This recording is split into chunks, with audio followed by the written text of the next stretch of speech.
comunicados con Paola Ugaz, editora general de Nativa, y con Pedro Salinas, periodista y escritor, quienes emprendieron la investigación al sodalicio de vida cristiana durante ya hace un tiempo y que, digamos, esta semana han visto cómo sus investigaciones se han traducido en acciones concretas de parte de la Iglesia. ¿Qué tal? ¿Cómo están? Bienvenidos los dos. Un placer poder conversar con ustedes. Hola, Raúl. Gracias, Raúl. Lo primero que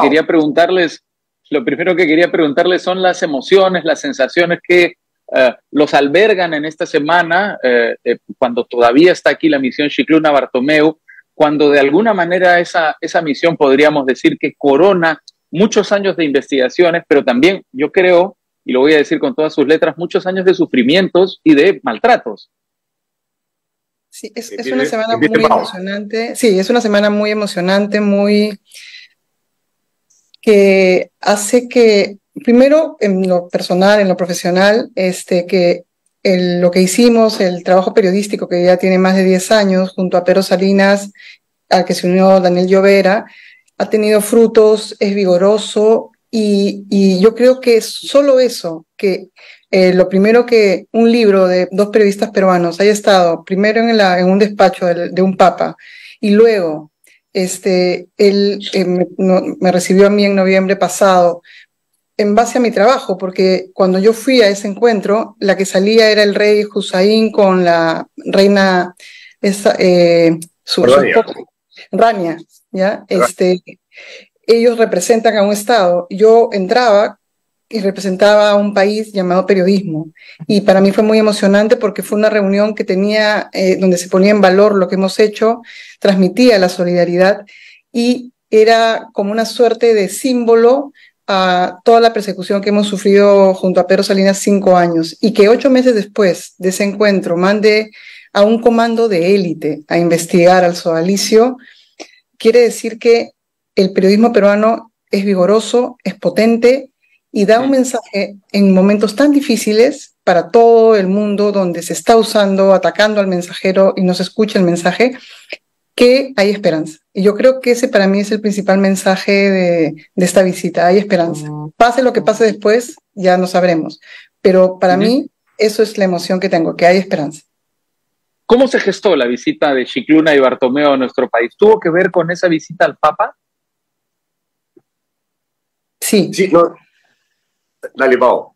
No, sí, claro que sí. O sea, digamos, pero es una escala, ¿no?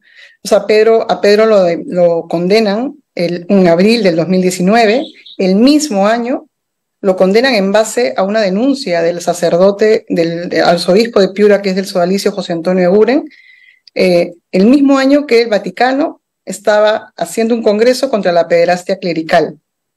Entonces, era un mensaje contradictorio en el año en que el Papa Francisco y su equipo decide reunirse con las víctimas a nivel mundial y hablar de este tema que ya se ha vuelto un tema muy, generalizado. Un arzobispo demande a un periodista por difamación y demande a la otra periodista que habían revelado casos de pederastia clerical. Entonces, yo creo que han visto tamaña mantoneo sistemático contra los que han revelado este tema, que se ha ido haciendo increyendo. Ahora, Pedro, Paola dice que este es una demostración de la fortaleza del periodismo peruano y de qué manera, digamos, el periodismo peruano ha sido capaz de empujar estas denuncias y tratar de obtener justicia para las víctimas del sodalicio de vida cristiana. ¿El resto de la sociedad peruana está a la altura de ese reto? No lo sé, pero creo que hemos llegado a un momento climático, por llamarlo de alguna forma, y más que esto, creo que ya Pau y yo hemos dado todo lo que hemos podido, nos hemos comprometido con un tema, con un caso, nos hemos comprado un pleito, no sé, que nos encontró, que nos escogió a nosotros no buscamos el caso, apareció simplemente de repente en nuestras vidas y mira, pase lo que pase, yo, igual que Pau, me siento con la sensación del deber cumplido, ¿no?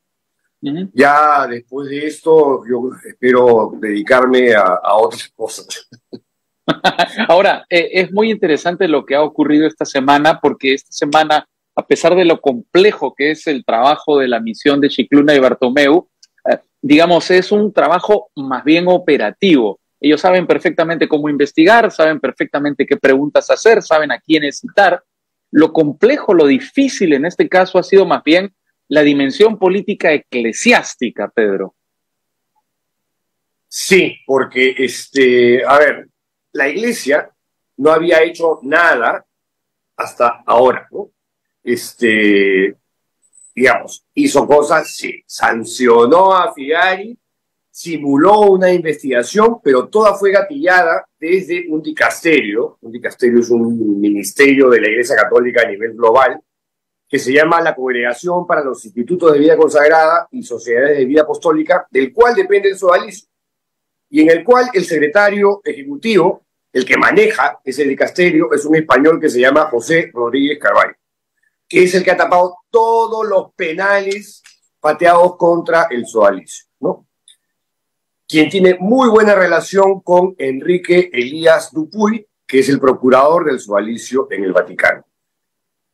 Todas las autoridades designadas para la supuesta investigación del sodalicio han sido truchas, ¿no? Farsescas, han revictimizado a las víctimas, salvo esta una. Y la Iglesia Católica peruana también se ha portado con una indolencia increíble, ¿no? Esto arrancó con Salvador Piñeiro como presidente de la Conferencia Episcopal, que tuvo una reacción vergonzosa, ¿no? Sale a preocuparse por la institución y ni una puñetera palabra sobre las víctimas. Luego continuó con Miguel Cabrejos y su conferencia episcopal, donde tampoco pasó absolutamente nada. Y vía el Vaticano, los enviados de Rodríguez Carvalho jugaron a favor del sodalicio hasta que, imagino que el Papa ya un poco harto del tema, ha designado a esta misión Scicluna Bartomeu, donde ya hemos visto, esta es la segunda vez que actúan juntos en tándem. La primera fue en Chile en el año 2018, y ya hemos visto que cuando se unen juntos son dinamita. Entonces yo espero que el escenario sea la disolución, el cierre del sodalicio de vida cristiana en el Perú. Sí, son tan potentes cuando actúan juntos que en el caso chileno, que es el antecedente más directo de lo que está pasando en nuestro país, consiguieron que renunciara al íntegro la Conferencia Episcopal Chilena, 30 obispos. Ahora, Paola, Pedro ha mencionado varios nombres que han tenido que ver con el encubrimiento, con la falta de investigación y de, digamos, empatía con las víctimas en el caso sodalicio, pero hay un nombre que yo no puedo dejar de mencionar. ¿Cómo queda Juan Luis Cipriani en toda esta historia? Queda como una persona que ha encubierto al sodalicio luego de haberse dado las denuncias en el año 2015, era el arzobispo de Lima. Entonces era como dentro de todos los obispos al ser obispo de una capital tiene un poquito más de poder, pero Juan Luis Cipriani no hizo nada en el caso sodalicio, pero tampoco hicieron nada los obispos que forman parte de la Conferencia Episcopal Peruana, y tampoco hicieron nada el Estado peruano. En Irlanda, en Estados Unidos, cuando se han revelado casos de pederastia masiva, muchos han hecho leyes que, por ejemplo, ya nunca más los niños van a estar a solas con un religioso, nunca más van a estar a solas con un profesor. Acá no se ha hecho absolutamente nada, ni un ministro de Educación, ni nadie ha trabajado, ha buscado desde el Estado ayudar a las víctimas, en primer lugar, del sodalicio, pero para que no se repita nunca más unos hechos así. Tenemos el intento que hizo la comisión de Alberto de Belaúnde con la comisión, sí, pero el fujimorismo lo ha escondido, Susel Paredes lo ha revivido, pero claro, ahorita imagínense que el fujicerronismo, porque ya ahora hay que hablar así, va a aprobarlo en el Pleno. Entonces, el gran tema de esta historia es abuso a los menores de edad desde una organización poderosa. Y sobre ese tema, que es el tema principal de esta historia, no se ha hecho nada. Ustedes fueron las primeras personas que se reunieron con esta comisión episcopal. El primero fue Pedro, luego te correspondió a ti, Paola. ¿Cómo fue tu sesión? Me parece que duró cerca de 4 horas. pero ¿cómo es el procedimiento de uno de esos encuentros? Bueno, como es una entrevista entre los dos, uno pregunta y Jordi Bertomeu escribía. Son muy empáticos, están muy informados de todo lo que está pasando en el caso, y estaban muy preocupados por el tema de la persecución a los que han investigado el Sodalicio. Querían conocer el carácter de esta organización, pero en todo momento me sentí acompañada, con muchas emociones. Pedro y yo estábamos, digamos, cada uno antes de entrar, muy nerviosos, porque era el recuento de más de 10 años, y en mi caso, y el caso de Pedro, 5 años de persecución impresionante, muy dolorosa por momentos, pero que al verse atrás nos dimos cuenta, yo me di cuenta que era como estar dentro de una especie de huracán donde entre mis familiares y el periodismo nos agarramos, ¿no? Y al estar ahí era como un momento de la verdad, porque teníamos todos los hechos, teníamos contándole la historia. Para mí era tan, no sé cómo decirlo, tan fácil explicar qué era, qué había pasado, cómo sufrieron las víctimas, los esclavos de Figari, quién era Figari. O sea, para mí fue muy, no sé, muy natural hablar, luego de haber vivido todo lo que hemos vivido. Y como vuelvo a repetir, el país periodismo estuvo en primer lugar. Para mí eso fue un gran, no sé, me hizo sentir que todo esto valió la pena, ¿no? Pero hablemos justamente de ese país periodismo. Ustedes han publicado Mitad Monjes, Mitad Soldados, y luego publicaste Sin Noticias de Dios, ambos desarrollando el caso Sodalicio. Y quería preguntarte cómo fue tu reunión la que abrió las entrevistas de Scicluna y Bertomeu, y si estuvieron presentes esos dos libros, fueron mencionados en esa reunión. Sorry, Raúl, estaba un poco distraído. Lo que pasa es que están tocando la puerta. Voy a tener que contestar. Perfecto. Bueno, Pau, vamos a hablar antes de que mencionemos el tema de los libros, Mitad Monje, Mitad Soldados y Sin Noticias de Dios, quería preguntarte por el tema de la persecución, que lo has mencionado hace un momento. Han sido años durísimos, con decisiones arbitrarias y con una especie de obsesión malsana para enjuiciarlos prácticamente por cualquier cosa, de tal manera que los propios procesos judiciales sean la sanción, antes de encontrar una verdadera sanción en la justicia. Lo curioso es que la impresión que ha dado lo que está ocurriendo actualmente es que esa persecución judicial terminó alimentando la decisión de que Scicluna y Bertomeu vinieran al Perú. Exactamente, sí, yo también creo que eso fue increyendo. Han allanado la casa de Pedro con 30 policías, estando su hija menor allí, nos han hecho amenazas de muerte, han ubicado a la casa de Pedro buscando información con fotos mías, donde nosotros liderábamos una misión, una mafia de tráfico de terrenos. Me han acusado a mí de comercializar uranio y plutonio con la familia Vargas Llosa, por eso quiero que salga el Sodalicio de Piura.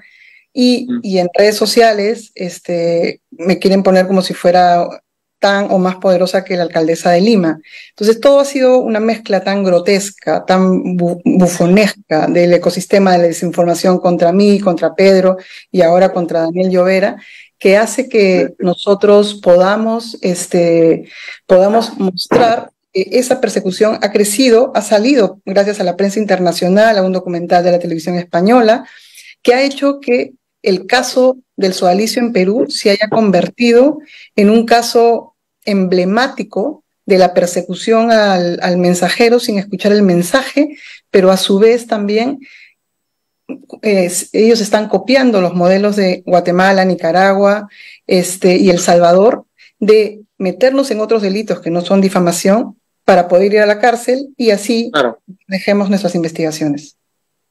Claro, pero te había preguntado hace un rato cómo fue tu propia reunión y si los libros Mitad Monjes, Mitad Soldados y Sin Noticias de Dios estuvieron presentes en el diálogo que sostuviste con Scicluna y Bertomeu.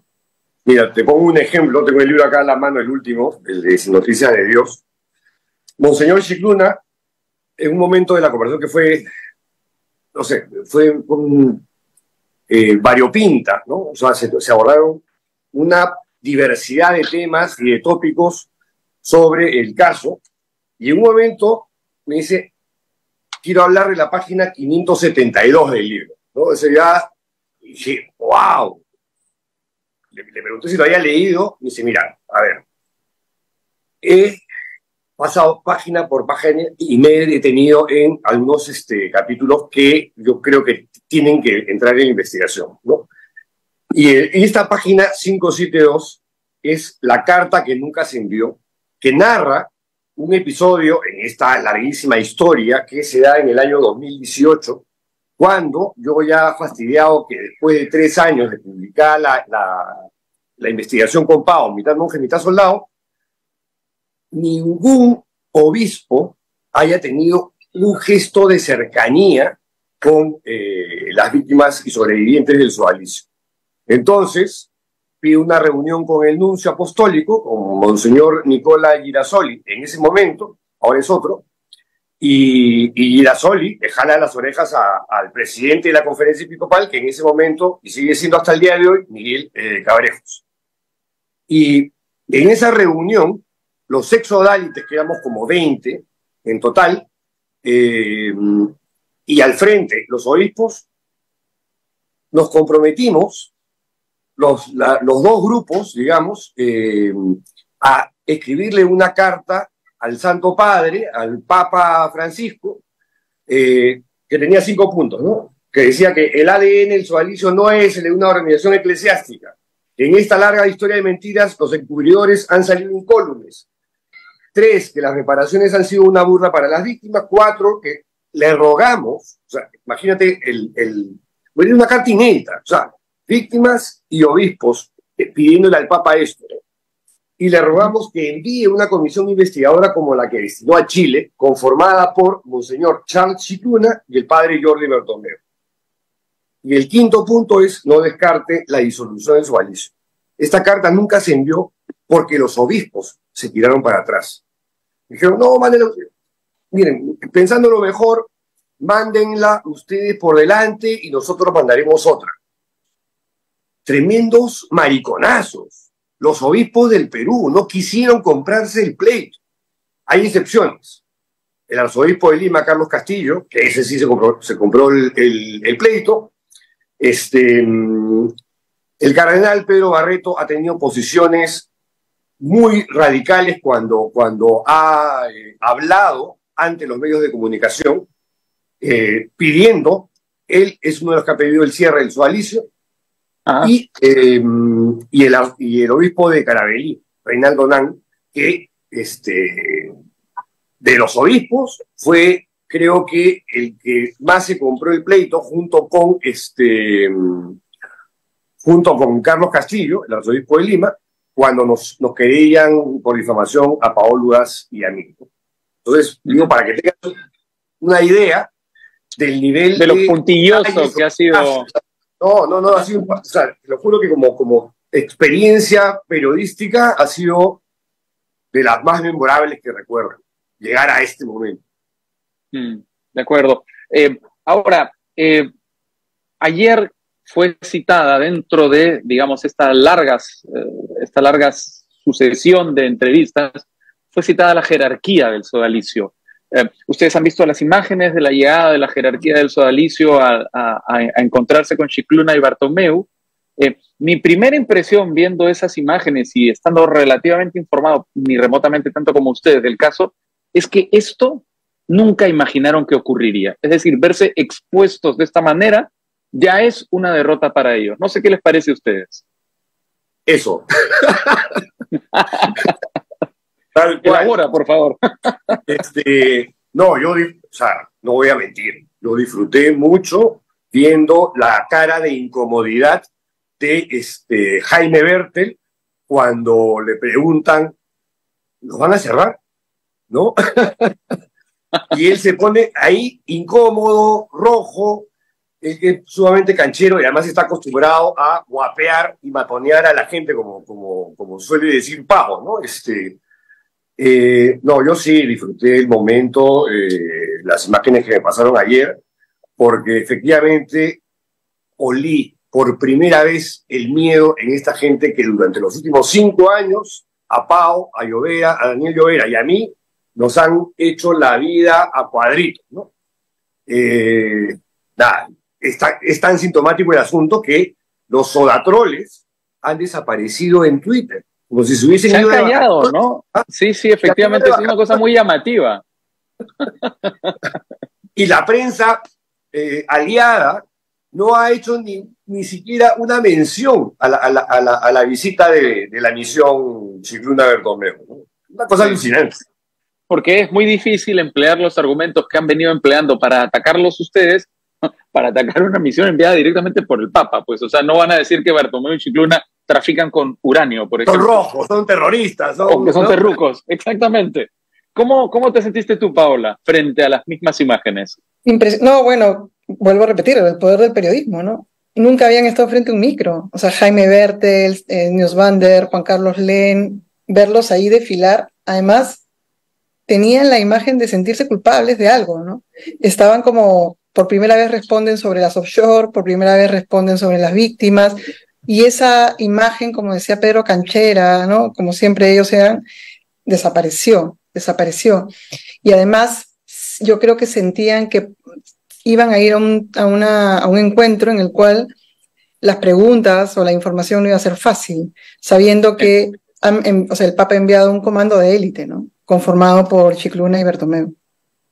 Raúl, y déjame añadir una cosa que ha estado pasando piola, pese a que los medios tienen la información. Y es que, en paralelo, el pasado 18 de julio, las siervas del Plan de Dios, que es la rama femenina del sodalicio, son una congregación de monjitas que no depende de un dicasterio vaticano, como es el caso Sodalite, sino que depende del arzobispado de Lima en concreto, ¿no? Acaba de ser intervenida por el arzobispado antes de que llegara la misión. O sea, digamos que hay una visión vaticana que se ha enfocado en el caso peruano, y hay que destacar que no solo es el sodalicio, parece que también podrían cerrar a las siervas del Plan de Dios. Ajá.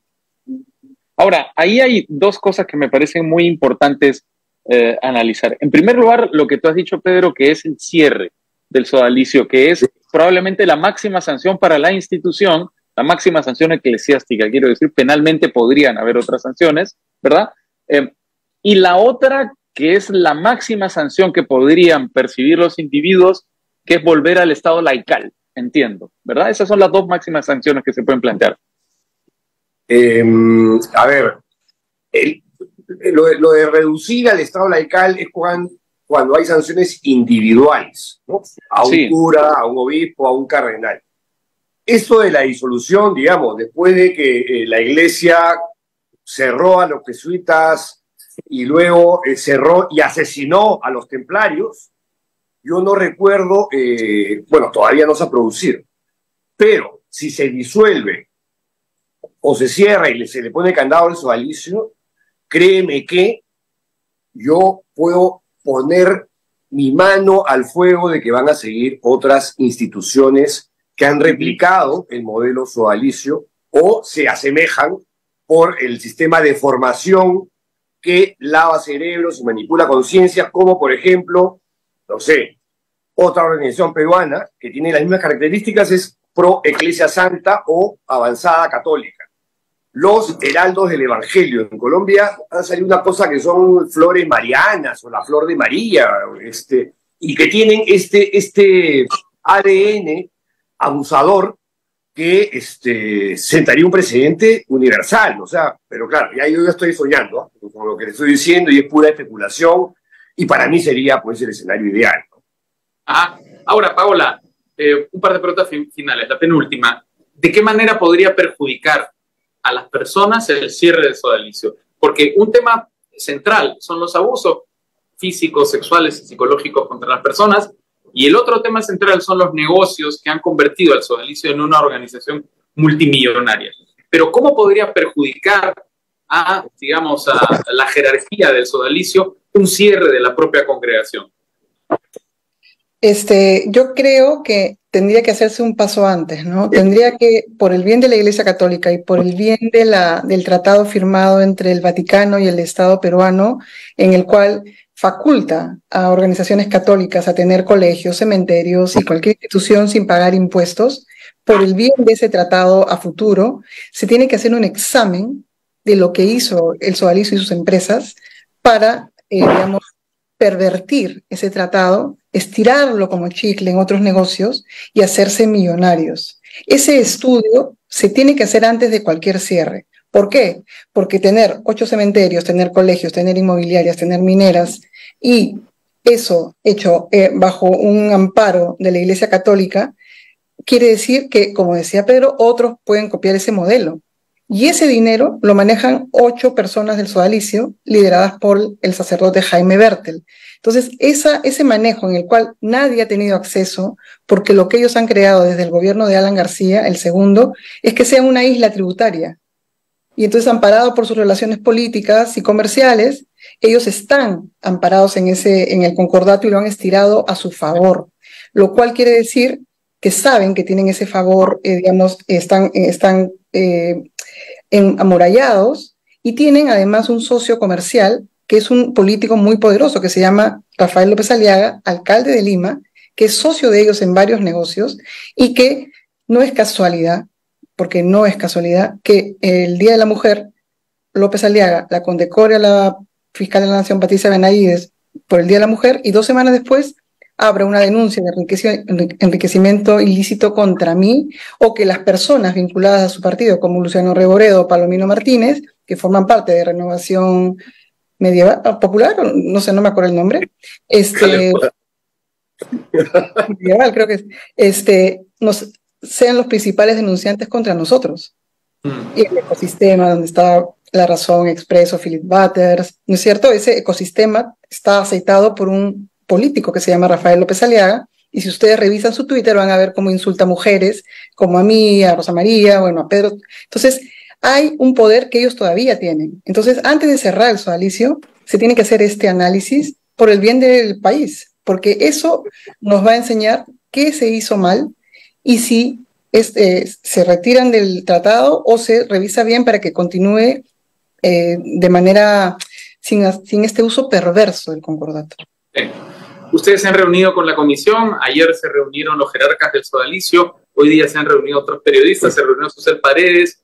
¿Quiénes faltan? ¿Los comuneros de Piura? ¿Quiénes más? Acaban de estar los comuneros, ¿no?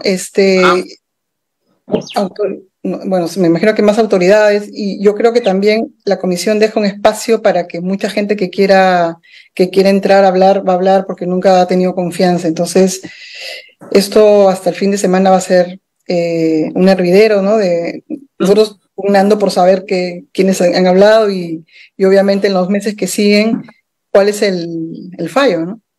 De acuerdo. Y esa por la página 572, Raúl, no es sobre el sodalicio, es sobre lo que hizo y no hizo el episcopado peruano. Y también estoy adivinando, pero no descartaría que citen a Miguel Cabrejos y compañía para bueno, ayer hubo una reunión de emergencia en la Conferencia Episcopal Peruana, según nos informaron fuentes. Sí. Bueno, también deben estar un poquito asustados. Hay mucha gente que está atacada de los nervios por la llegada de esta misión, y lo que ha dicho Pedro, yo lo traduzco directamente, es que probablemente las medidas de la comisión no alcancen solo al sodalicio, sino que se extiendan a las personas que encubrieron el sodalicio o que se pusieron de costado cuando tuvieron que tomar decisiones. Les agradezco muchísimo a los dos su presencia en el vuelo. Las felicitaciones por una semana de tanta intensidad emocional y de tantas alegrías, además que es la coronación, yo creo, de este trabajo con el que comenzamos hablando en esta entrevista. Un fuerte abrazo para los dos, que estén muy bien. Gracias. Un abrazo. Ya nos vemos pronto.